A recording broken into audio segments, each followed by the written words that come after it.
How is everybody doing? And welcome back for another Strength Chat episode. Today, I have got a very special guest for you. Today, I'm joined by the founder of Just Fly Sports and the host, which you should 100% check out, of the Just Fly Performance podcast. Today, I am joined by the one and only Joel Smith. How are you doing? I'm good. Yeah, thanks for having me on, Stephen. No worries at all. Thanks a lot for taking the time to jump on. How are you? What's been happening in your world recently?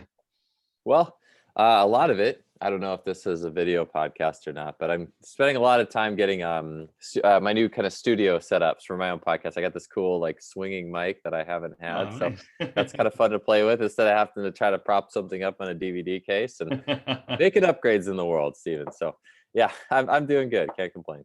Oh, nice. I think with everything like that, I know when I first started this podcast, it literally just started off with me just on my phone, just saying, "Oh, this will be cool," as sort of episode one, and then got to a point where to be able to speak to coaches such as yourself. So I did a bit of a brief introduction there. But for everyone listening who might not have listened to the podcast that you host, know your background in terms of performance and training and coaching, just want to give a little bit of a background to yourself? Sure. Well, I've loved human movement ever since I was a young child. It's funny. Last night I was watching Jackie Chan Legend of the Drunken Master movies, just because like I really am getting into more like just, I don't know, philosophy of movement these days on some level, and spent some time with a lot of martial arts type people. And I used to love just like emulating those types of things when I was a child. And I love trying to sprint as fast as I could or to jump as high as I could. It's just been a lifelong fascination of mine. Things like strength have always been a tool in that sense. Like anything you see in training that's a cornerstone has always been a route for me. It's never been an end.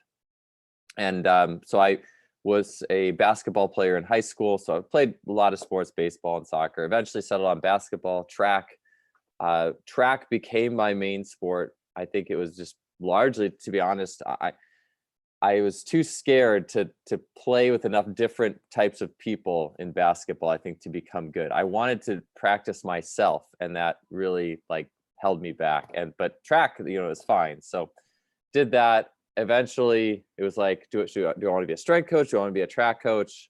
My early internships in track field or strength and conditioning were actually discouraging for me. And I actually revisit them and why that was. And so I decided to coach track, got derailed from after 6 years of track. I actually found my way into collegiate strength and conditioning, started my website and my podcast. And the last year and a half or 2 years, I've been on my own. So I train athletes online. I train some athletes in person, run a podcast, have some books and like an online course. And so that's been my trajectory. It's been an interesting one. And here I am talking with you. So that's cool. The 3-minute version. Yeah. Oh, nice. And with that, obviously, you mentioned there about interested in the human movement side of things, and your background in your own sort of training and coaching. Was there sort of who were your sort of influences the more you sort of got involved in the coaching and the movement side of things? Because I always, obviously, from listening to your podcast, all the coaches that I speak to, I always like to know who they follow, who their influences are, because with anything, it's a case of we read things and we learn things from other people, and then take our own spin on it and implement it in our own coaching. So who were sort of your influences as you developed as a coach in your training? Oh yeah, that's an awesome question. I've been thinking about that myself. Like it's like this tree of questions and mentors that lead the person to become who they are. It's funny because I would actually say that, I mean, I'll try to give a few key cornerstones of people that have been really influential. One was actually my college track coach. His name was Jeff Bolander. Him and I butted heads like crazy because I was so independent. I wanted to do all my own stuff. But falling into his framework and having a little autonomy led me to having a track season that I just exploded in performance. And I always I'm always looking back on different times and situations and things and be like, why did this work so well? Why did this work so well? And so his coaching, just the way that he did a lot of coaching is always, I remember it really well. I also had an assistant coach. His name was Phil Scott, who was like the ultimate mental guide. And I would aspire to be him. All the athletes loved him. He passed away a couple of years ago. And when he did, like his social media wall was just littered with hundreds of athletes over the years who said, thank you so much. Like that's, I think, the coach we'd all want to be. And this is a guy who wasn't like, he didn't have tons of textbooks in his office or anything like that. He just knew how to coach and how to, develop relationships with athletes and make them feel loved and cared for. And so those were the two from my coaching days that I'll always remember. Along the way, I think like a lot of people early on, it's like trying to scout, like the early on influences would be people like Chris Corfus in the world of speed and like the InnoSport little thing that was going on that no one knows who wrote that book, but like then kind of like getting into like the Dan Paff type ideology, Bush Exnator. Those were kind of like some of the more the early people that I read and studied quite a bit in my early coaching years. And then when I started the podcast, that was kind of like the second wave, because you have like the first wave of it's like your bedrock. And then like you get to kind of talk to all these different people. And so the people who have really been making a difference for me lately and changed the way I think, it all changed when I met Adarian Barr. That was 5-6 years ago. And you have all this typical biomechanics stuff. In fact, when I was writing my book, Speed Strength, I had a speed chapter. It was like, when I wrote my book, Speed Strength, I was like, all right, well, I was a track coach for 6 years, a track athlete before that, and in my 20s. I did strength and conditioning for track for like 4 years. And so I'm like, all right, I'm going to write a book on basically strength for speed. But I'm like, well, I have to at least put in a chapter on sprint running mechanics because no book's complete without that. And I'm thinking like, all right, well, what do I even think about running mechanics? Because I was pretty successful as a track coach. I coached a national champion, the 55, and was the number 3 time in the NCAA. And I had the ability to help kids cut their sprint times. Also, just intuitively, when I was doing that, I realized that like the coaching cues I was giving them, they didn't do when they ran. And so then I'm like, all right, like, is this just my ego, or like learning when to let things go and just let things be? And I also felt like a lot of the drills that I always saw people doing, I would try them. I just felt like innately they didn't have a lot of value for me. I'm like, I don't feel like this is useful. And so I didn't coach a ton of sprint mechanics outside of all the basic drills. I'm sorry I'm making this longer than I need to, but I just intuitively never felt like the way that sprint technique was presented had the value. I think that I didn't see the instant value. Like from day one, actually being coached in sprint mechanics, I felt like I was slower. And so from there, I was always like skeptical. And then I met Adarian and I was like, this is it. Like this guy gets it. I've never met anyone who thinks the way this person does. And I think with people in Adarian, like he's hard to understand. And so I was able to, like, if I was here in Ohio, I would never have got to know him the way I did. I was with him in California for 3 years, like almost every weekend, many times, just learning in person and understanding. And so he completely reshaped the way I see movement. And then that almost like compounded itself getting into the motor learning space. So like Michael Zweifel, Tyler Yerby, Rob Gray, I know Sean Mishka is involved with that. Like, how do we learn? And so, and that's this beautiful like dual spearhead of, okay, Adarian's into watching elite athletes and watching how they actually move, not how the coach says you should move, but how did this person solve this movement problem? And then you learn about organic learning on the other side, constraints-led approach, differential learning, not an internal cue-based system. And you see how athletes will arrive at their technique. And so it's like from Adarian, you learn the technique, and then from the learning, you learn how athletes get there on their own. And so that process, I feel like that's just been so massive. Like that's been the thing that's really been helpful for me. And then outside of that, I'll just go real quick, like Rafe Kelly and the whole human natural movement thing, it has been amazing for me, especially recently. Like the purpose as a strength coach, it's like I would lift every day because that's what you do. And that's what I always did to jump higher and sprint faster when I was competing. Yeah. But now I'm 35 and I'm not competing anymore. Like I do, but so it's like just finding the meaning. Why am I training and finding the things that light me up and excite me?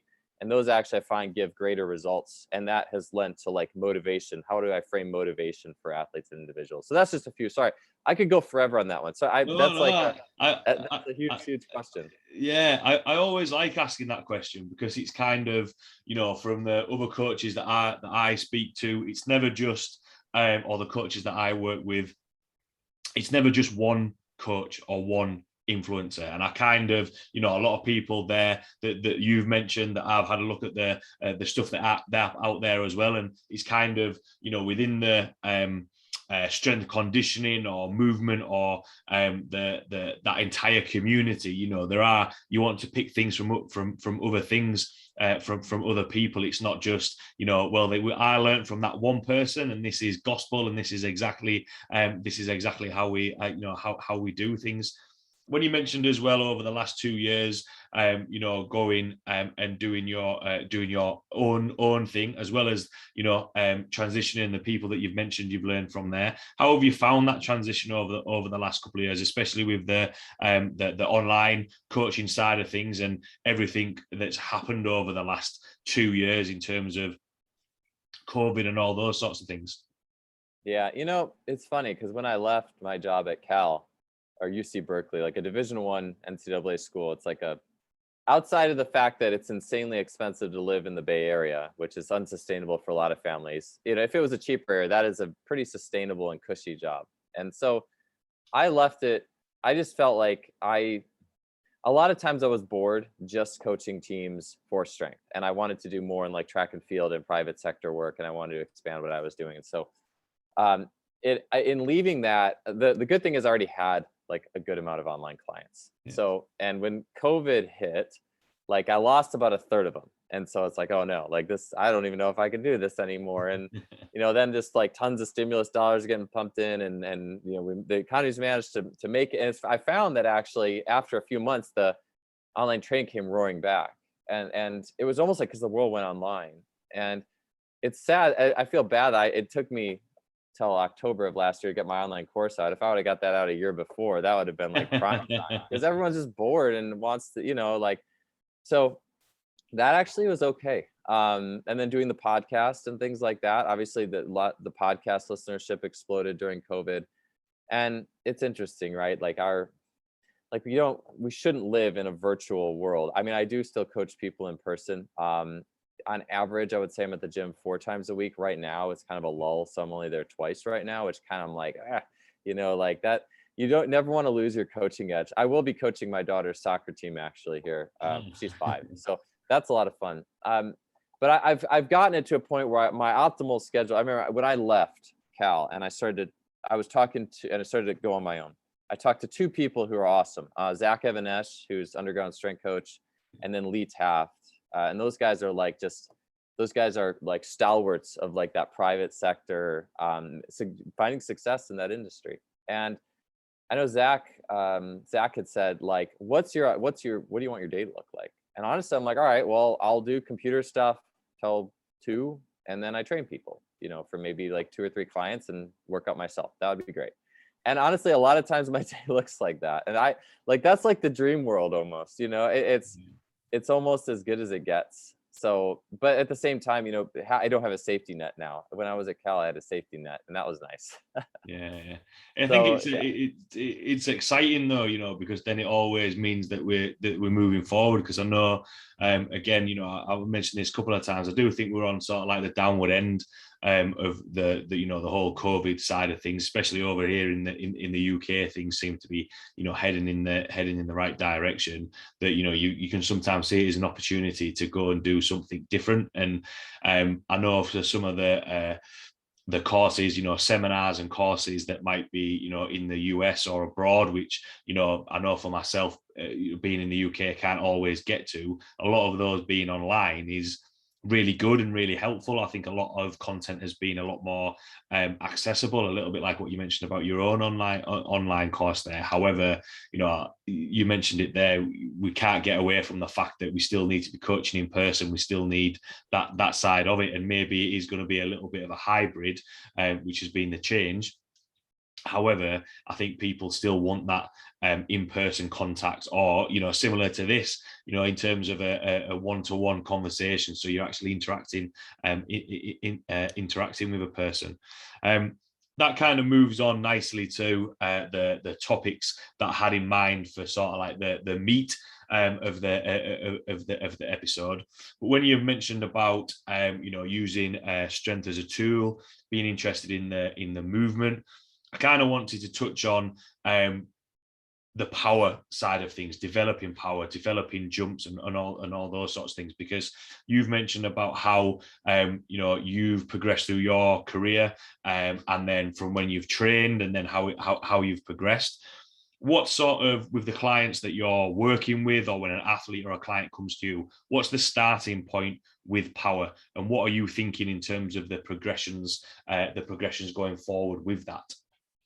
Sure. I tend not to really look at it from, I think if you're doing something that's like, I train a lot of track athletes online, a fair amount of masters track athletes. Like, so if I train like a long jumper or a sprinter or a hurdler or anything that's under a mile, Yeah. like anything that's not distance running, inherently there will be power. Like you could, or if I'm a basketball, if I used to, I don't get quite as many of these anymore because I think the competition online has gotten more stiff. But like people want to dunk, like that seems to be that has a lot of cultural meaning to dunk.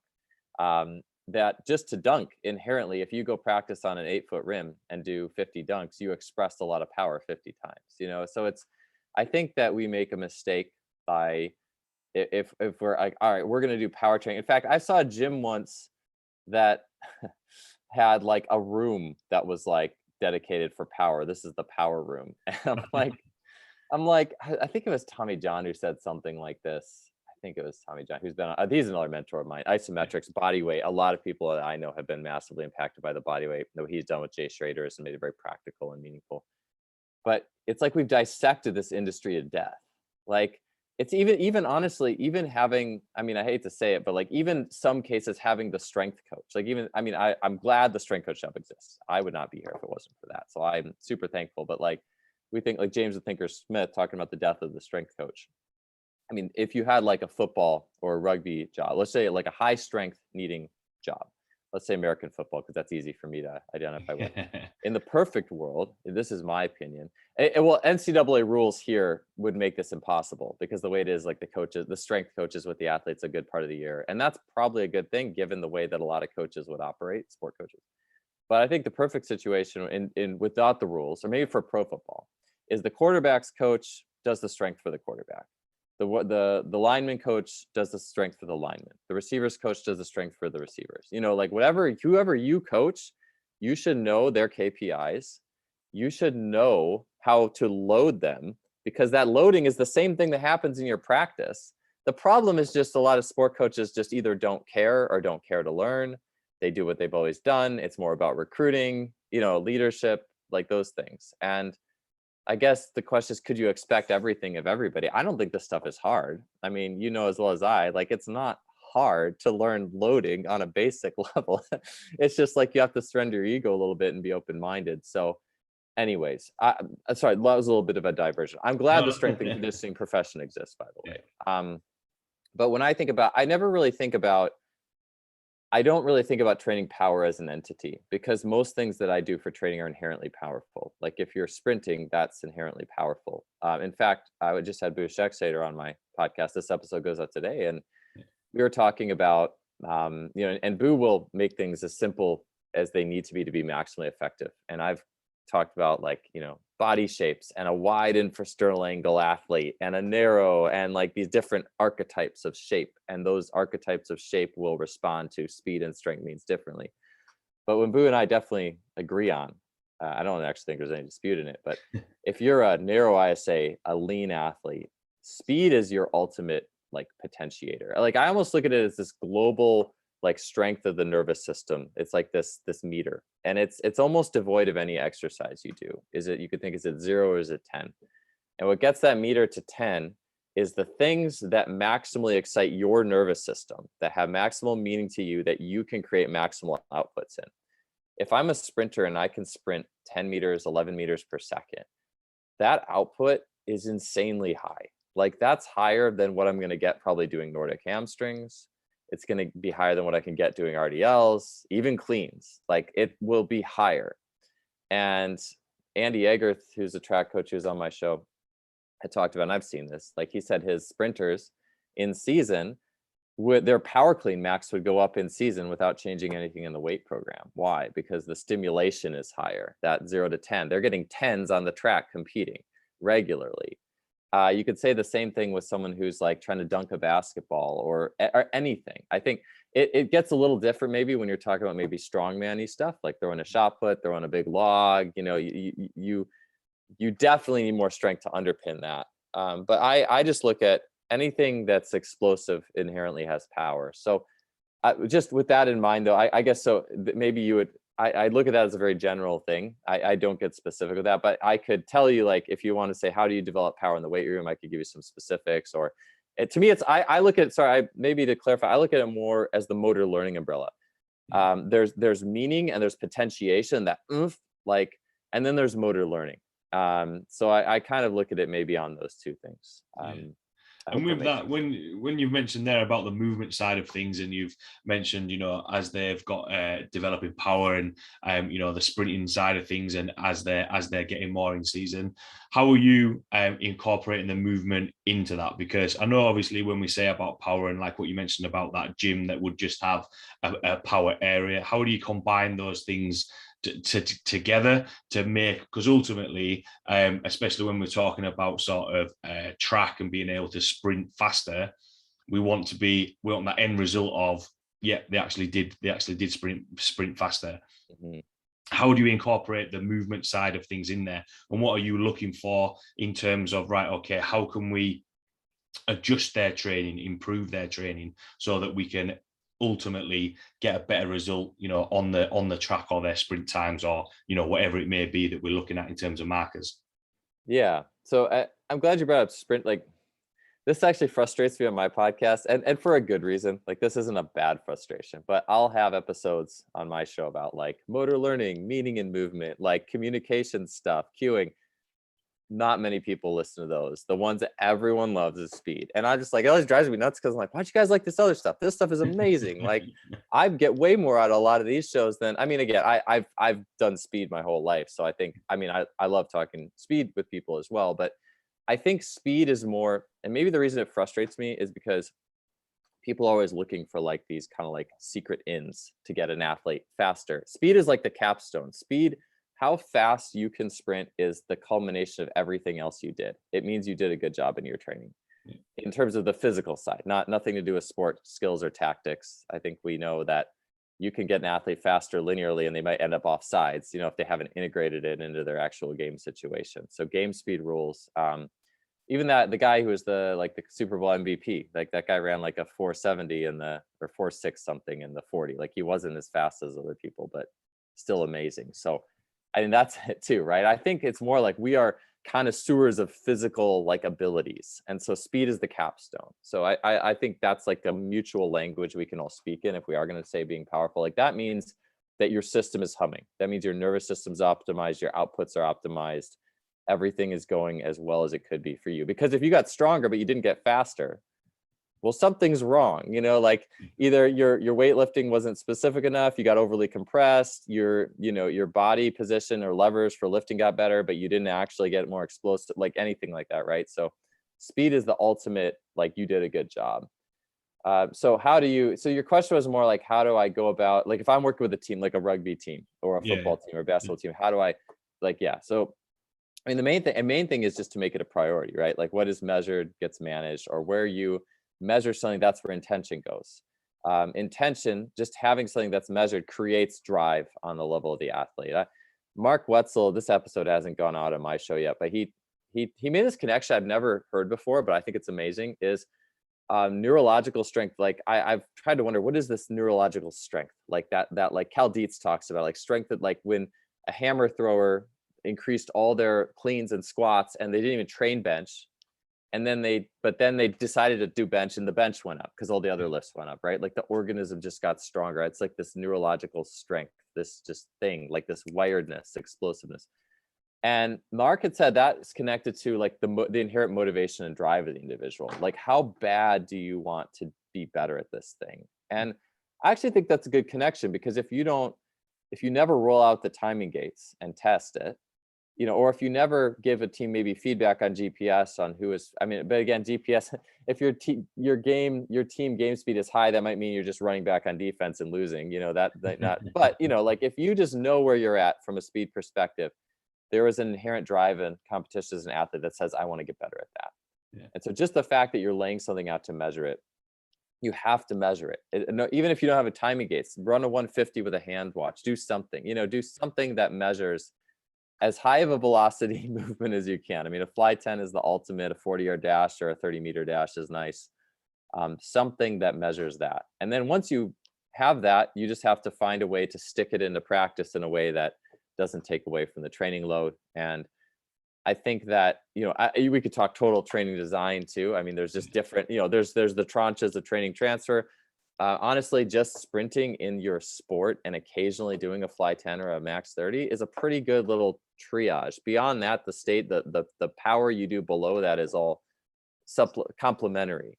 Like an athlete who has insane drive and wants to be good at sprinting, like really bad, you could probably do a variety of different things on those lower tranches. You could do French contrast, you could do complex training, you could just do squats or split squats or whatever. Like, they're going to eat it up and they're going to get faster, again, there's nuances that I think are important and for long-term, but I think if you have the top two things and you're measuring and your athletes care and they want to get better, and you're being smart with loading, you're not like running every day or twice a day, and you're doing that right, I think you're on the right track. So I hope that summarizes that well. Yeah, definitely. And with because you mentioned there, if we're just getting people stronger, but they've only got stronger, and then we didn't get them faster. What sort of, a little bit like what you said before, in terms of having an understanding of the coach having an understanding of the sport, the demands, knowing what their athletes' KPIs are.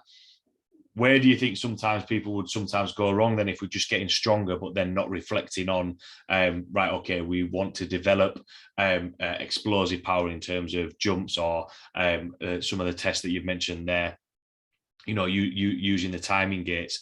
Is that because they don't have an understanding of, what they actually need, or have just kind of, like what you said at the start, strength training is a tool, but that's only one element to then get that end product in terms of making people faster? Yeah, with the KPIs too, I think it's interesting. Like, you can make the argument on the pro level that all the athletes who are there are already fast enough. And in a sense, a good coach can see that the athlete is doing the things they need to do from a physical perspective. Like the guy who was the Super Bowl MVP, would that guy have been better if he's running flying 10s? I don't know, maybe he was, but like, once you're in the ballpark, I think the goalposts shift in terms of what you need to do. And then it's like sustainability too. It's all specific and sustainability. But the funny thing is, I feel like that's not very exciting for a lot of coaches. Like, it's like, we'd almost rather be working with that intermediate population that they really need to get faster to get in that next level, right? Like, and in some perspective, I feel like, I don't know, I feel like all strength coaches who work with sport should get an outlet where they get to either be an Olympic lifting coach, a powerlifting coach, or a track coach. They should get to coach pure outputs for the sake of pure outputs, where that makes the difference, where you didn't just maybe get an athlete faster and they still made a bad decision in a game. You know what I'm saying? Like, everyone should experience that. There's so much frustration, I think, if you feel like you're doing all these things and, it might not filter through. So I'm sorry, you may have to rephrase what your question was. I'm sorry, I just kind of lost my train of thought. No worries at all. In terms of the when we're talking about having that end result in terms of the performance of adjusting training and maybe putting all of our efforts into something that actually isn't necessarily needed. So thinking about what buckets are full, where the athlete is, whether it's the elite level athletes that we're working with, that like what you said there, it's just a case of we want to make sure that they're still hitting those numbers, whereas those athletes that are in the middle that are pushing to develop a little bit more, Is it a case of, right, okay, how are we going to get them to that point? Because we don't just want to get them stronger, we want to be able to tick off a couple of other boxes as well. So how do you adjust that training over time? Because once they've got stronger, then it's looking at the next thing rather than doing everything all at once. Does that kind of make sense?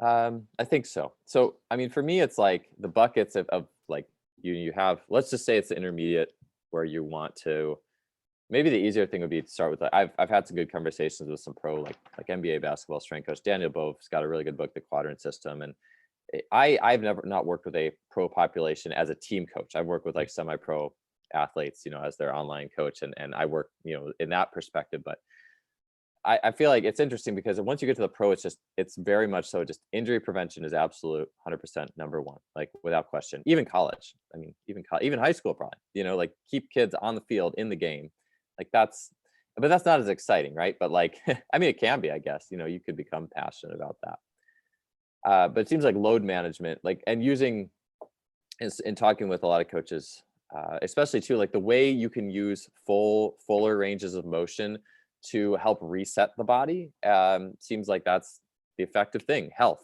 Yeah. It's using full range, using things that put the load in front of the body, that force the skeleton to kind of retract versus always being in that propulsive go state. So it's like, is that fun from a outputs perspective? Probably not, but it keeps people healthy. And then you can, you know, throw some output load, some max bar deadlift in there as needed. But I think that it's just health is such a priority, and load management and managing loads and things like that seems to be the biggest deal of all. But, you know, if I'm trying to get power in, like, let's say for a college or an intermediate level, and I have, you know, they're playing their sport and we're doing some sort of output thing that is a key KPI on a regular basis, they can wrap their intention around and get going on that. I think you have that package. You have the baseline general physical stuff, the full range of motion, basic lifting, basic health. Can you move? And full range of motion too. Boo said this on the last podcast. He's like, when you introduce full range of motion lifting to a lot of athletes, a lot of the little kind of niggly like things in their running or change of direction can clean themselves up a little bit. And I would agree with that in the sense of, like, squatting is more 3D than we think it is if you don't overcoach it. Like the knees can be out on the way down, but they should naturally internally rotate in the reversal. Like you should have this harmony of rotation. And when you can work that through a full range, people experience this full 3D stimulus. And I think that's really helpful. But then the key is in that middle. And so maybe that's what people think about when they talk about power. What's the link? How do I link things? How do I fill gaps where an athlete isn't being powerful enough? Yeah. So that would be the thing. Then it's like, okay, if it's sprinting and this athlete isn't hitting their speed markers, and well, what's going on then? You know, how can I fill that gap? How can I help them to bridge it better? And so for example, I think like if an athlete is having problems from like maybe like 5 to 15 meters speed, I find like a squat clean type stimulus, catching a load in a squatted position is that's an effective thing in the weight room that can bring up that specific element of that thing you're missing, would be an example. Or you could look at right left asymmetry in a split squat, for example, or something like that. Or there could be like particular like hip bridge, like Alex Natera's hip bridge, plantar flexion, isometrics type thing. Like, is your foot strength horrible? Okay, well, there's a lot of ways to work on foot strength, but a basic way people might be familiar with would be like a maximal plantar flexion type situation, and your top speed and reactivity isn't good. Or, you know, is your hip strength not great? I think hip thrusts actually are a nice movement, barbell hip thrusts, from a delayed knee extension perspective. And so anyways, just filling in the little gaps through a variety of means you can look to do. That's where I think that opportunity exists. And it may even exist on the pro level in the sense of like, if someone has my definition of bad running mechanics is different now from what it was 5 years ago. But if someone is sloppy and getting hurt, there's some things I think at the weight room that could lend to teaching them just generally better dynamics of hip extension as well. Yeah, definitely. It's one of those things of, you know, if something is hindering progress, it's a case of, you know, you can change things around to be able to work on that. Like what we said before, you know, ultimately it's got to be a case of what's the end result that we're aiming for. And if things are getting jumped in where they're picking up niggles or aren't as efficient, that's going to impact their performance. One thing that you mentioned there in terms of changing things up and implementing tools and strategies to see how it works. How long do you use that for, or how long do you think certain protocols work for before you need to change it up? Because just touching back on when you were mentioning about the pro side of things, we want to keep them at that level, but not everything that we do is going to work all the time, depending on how they say if they do pick up injuries, or whether they get older as an athlete. You know, you mentioned yourself about your own training, what you were doing X amount of years ago isn't the same that you're doing now. How do you look, or the clients and athletes that you work with, to change things up? Is it just a case of changing it up for the sake of changing it up, just to keep things fresh, or is there kind of a process in your mind of, right, okay, we've got to be thinking about changing things a little bit, because as this athlete is developing, it's not always going to work, if that makes sense? Oh, for sure. Yeah. So with all the special, there's a few different routes for this. So one thing that I tend to have in my program that's boring, uh, and this is something philosophically I've thought about a little bit, because I work with I speak with pro strength coaches who their athletes will hate it if they have to do like a long isometric hold, because longer isometric holds is a part of my program, and that is very boring, and that those holds don't change often. They're like Jerome Simeon, who is the strength coach for Kevin Mayer, who's done a fantastic job, and Kevin Mayer, world record holder. Jerome will say that if they take the iso lunges out of the program, like the long iso lunges, like several minutes, up to 5 minutes, just something negative happens. Like they need to keep those in. And so but I've seen they'll change them to one with like a side bend and stuff like that. Like that's boring, but it's just something you kind of have to do. So I've seen coaches though who like will allow athletes to dribble a basketball while they're doing it to distract them, stuff like that. That's the boring part that probably doesn't change as much in my program. Those things are, but it's kind of like martial arts too, like the horse stance, if you're familiar with that movement, like the kung fu. Like apparently some people would have to do, if you wanted to train in the kung fu dojo, you had to hold the horse stance for 30 minutes to even get in the door. How many of us in the private sector, if we made athletes do that, would have any clients? Probably none. But it's funny, but those clients would be the best clients ever, you know? I mean, those of us who work with teams and done long holds, I mean, you know who your athletes who have it together and are those like binders of the team are the ones who can hold those movements. They have willpower. They want to be that. They want to do, like the kids who can't hold those movements are usually the ones who you have problems with. At least that's always been my experience. Yeah. So that is the boring, stable thing. Anything that's special strength, like that fills a gap.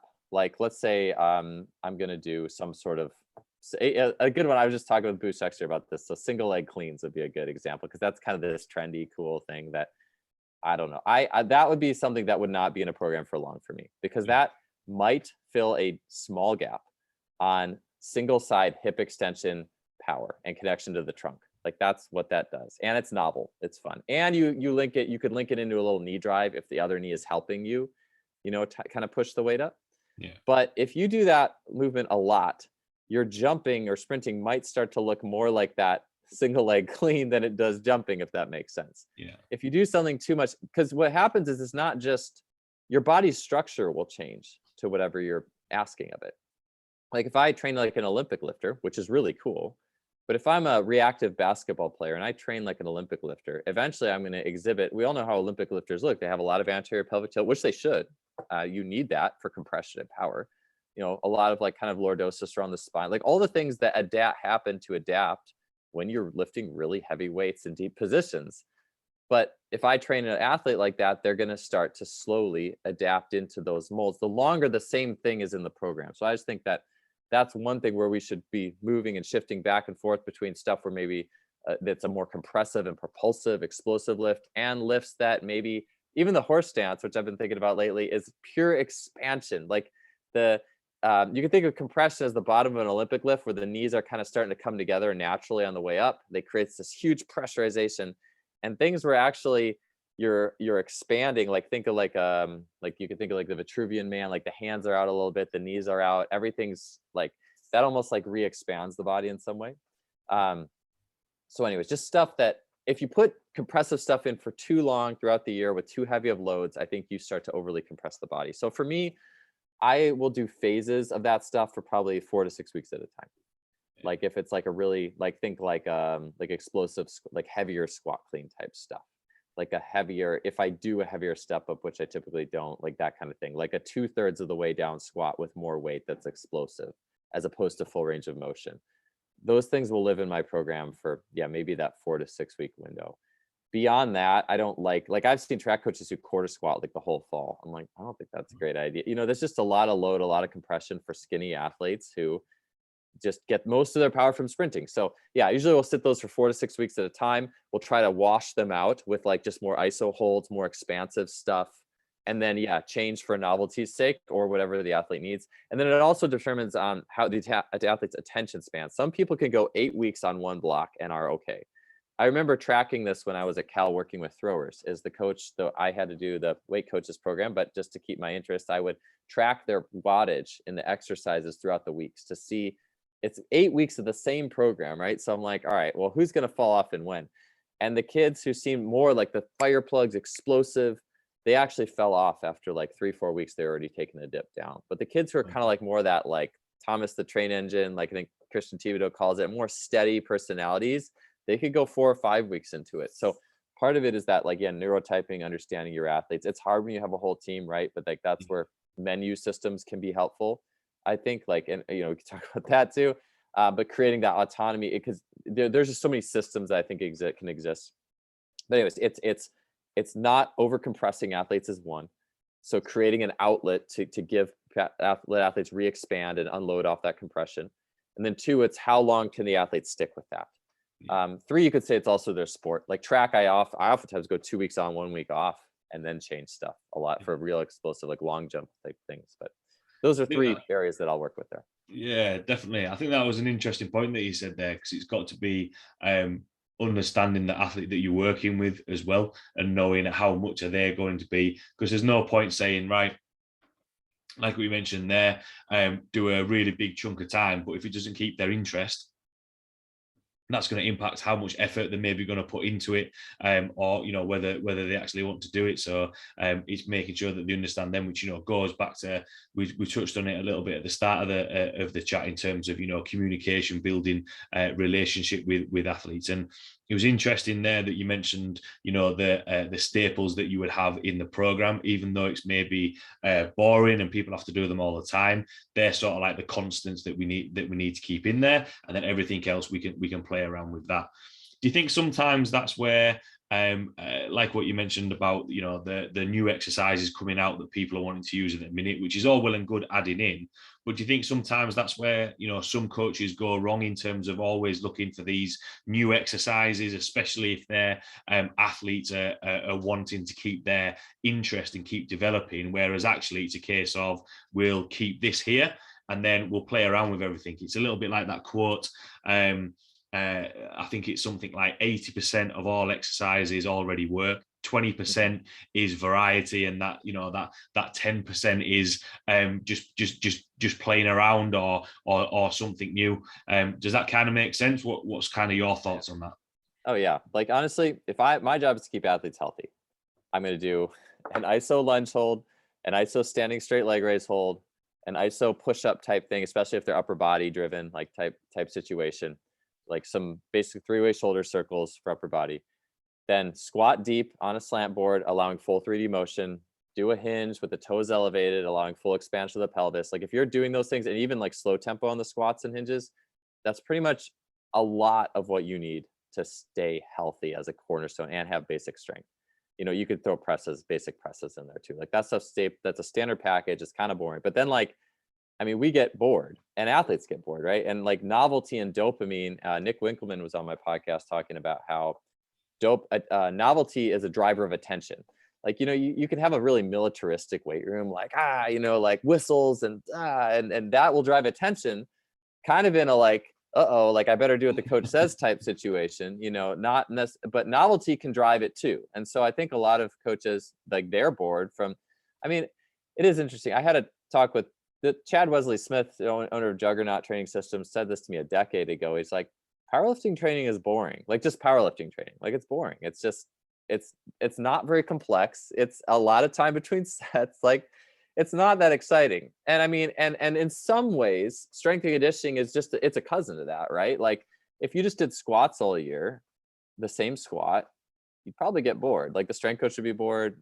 I don't know really how I can help athletes today. Like we want to help athletes, and what are we going to do here? So it's like we want I think that the novelty by nature will drive dopamine. I think we see that on the pro level like crazy on some pro sports. Like a lot of pros in like, you know, the NBA will have their own trainer, their own guy who's got all this novel fun exercises for them constantly that they can be entertained by, which isn't a bad thing. I mean, that takes creativity, it takes skill, like they're having fun doing their physical, the other side of their physical balancing movement practice. So that's cool. But I think it's a lot of it's a driver for attention. But then on the flip side, you could say it's like the dojo. It could be the dojo, right? Where, and this is what I think, if you really want to get better and you have insane willpower, you can do that stuff, but willpower can run out. You know, we have a lot of stress in life. So yeah, I would say it's mostly, I think it's, I don't look down on the driver for novelty, but again, we also have to, I think that there's also some wisdom in good novelty and bad novelty. Like bad novelty to me is, a good novelty is stuff that sits in the scope, the basic scope of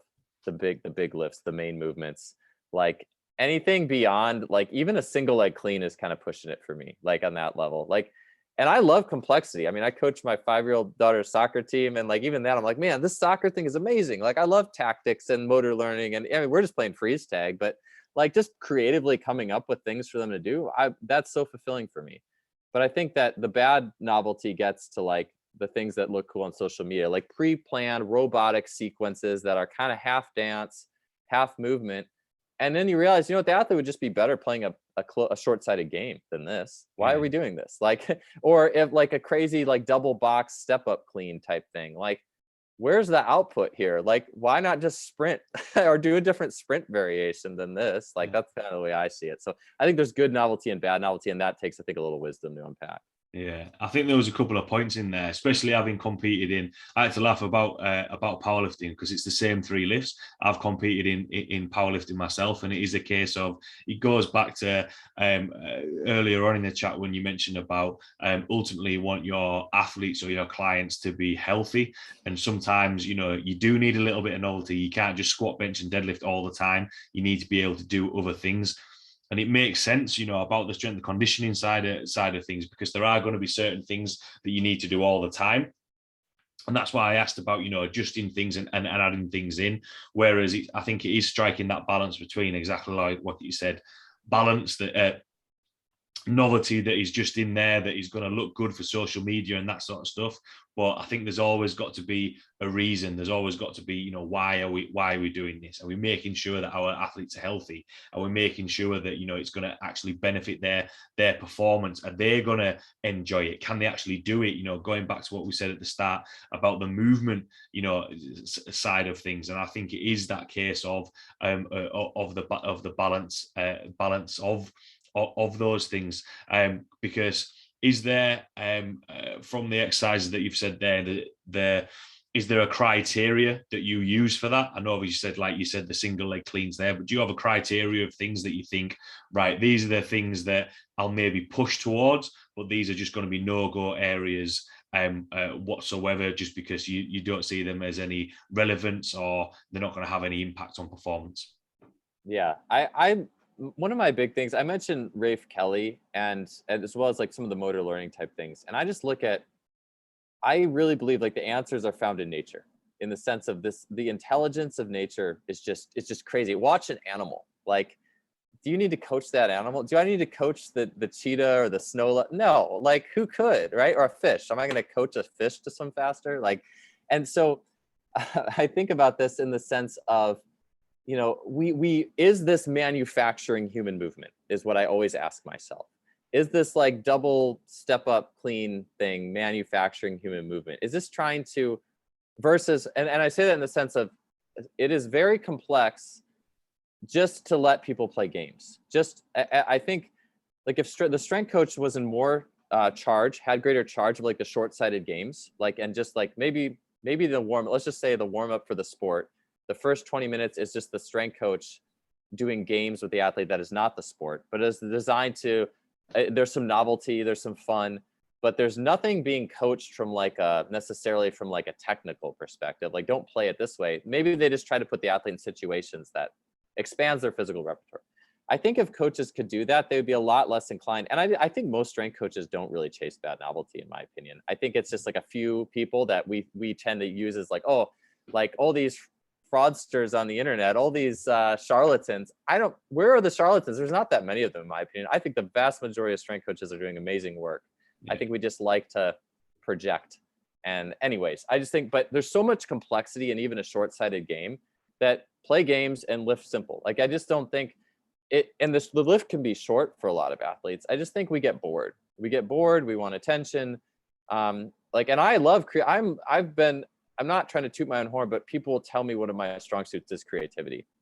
I just feel like there's certain outlets for creativity that need to be taken more than others. And I think that a lift, like trying to find all the ways you can be creative with Olympic lifting, as soon as it gets beyond the point where you can lift a heavy weight quickly, and there's a macho-ness behind it, and not speak, or whatever the female code is. I'm not necessarily like making that like a patriarchal thing, but like a testosterone, like that just innate like drive that comes up when you have to move heavy weights, like whatever that is, that should, if that's not there and it's more about the technique of this weird lift, like, I don't know, I'm just kind of over it, like I'd rather find my complexity from something I'd rather find complexity in something that's more sport related, that's decisions and emotions and reactions. That's way cooler than weight room complexity. I think that's a good point, because ultimately for most athletes, it's got to be there. They're going to get a lot more probably out of the games. Going right back to the start, when you mentioned about your own background and interests, strength is there as a tool. It's there to complement the sport. It's not there to take anything from anything else, and we can have that, like what you mentioned there, in terms of decisions and that sort of stuff, which is going to be a lot more relevant, which makes sense.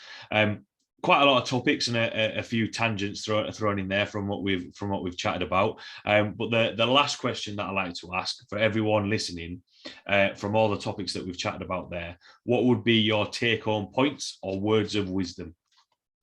Sure. I think, well, I'll just say that the thing I guess I'm thinking of is just like learning to learn. And then I think a large degree of everything we do comes back to how we funnel it through our own personal practice.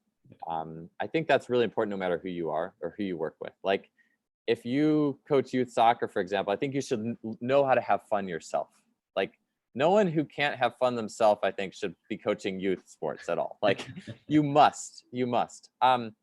But I think that you should have, like, the thing that I've been working towards is, I think, trying to unpack more physical, like if we're a strength coach, we are physical generalists, meaning, you can study the power lifts all you want, but after 20% of the time studying the power lifts, you already got 80% of the benefits as far as their main things are concerned. Same thing with the Olympic lifts, same thing with whatever else you're learning.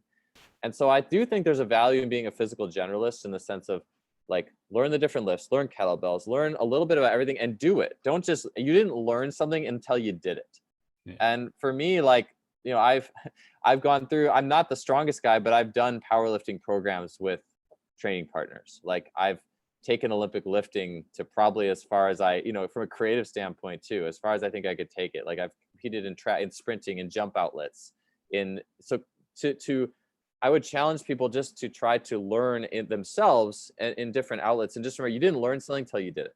And I so often I'll see people go to like seminars, like you go to a weekend seminar, you learn some new movements, and then all the athletes are doing that movement. I've seen coaches, a coach I worked with who I would consider a master at learning. Like, he worked with clubs for a year for swimming.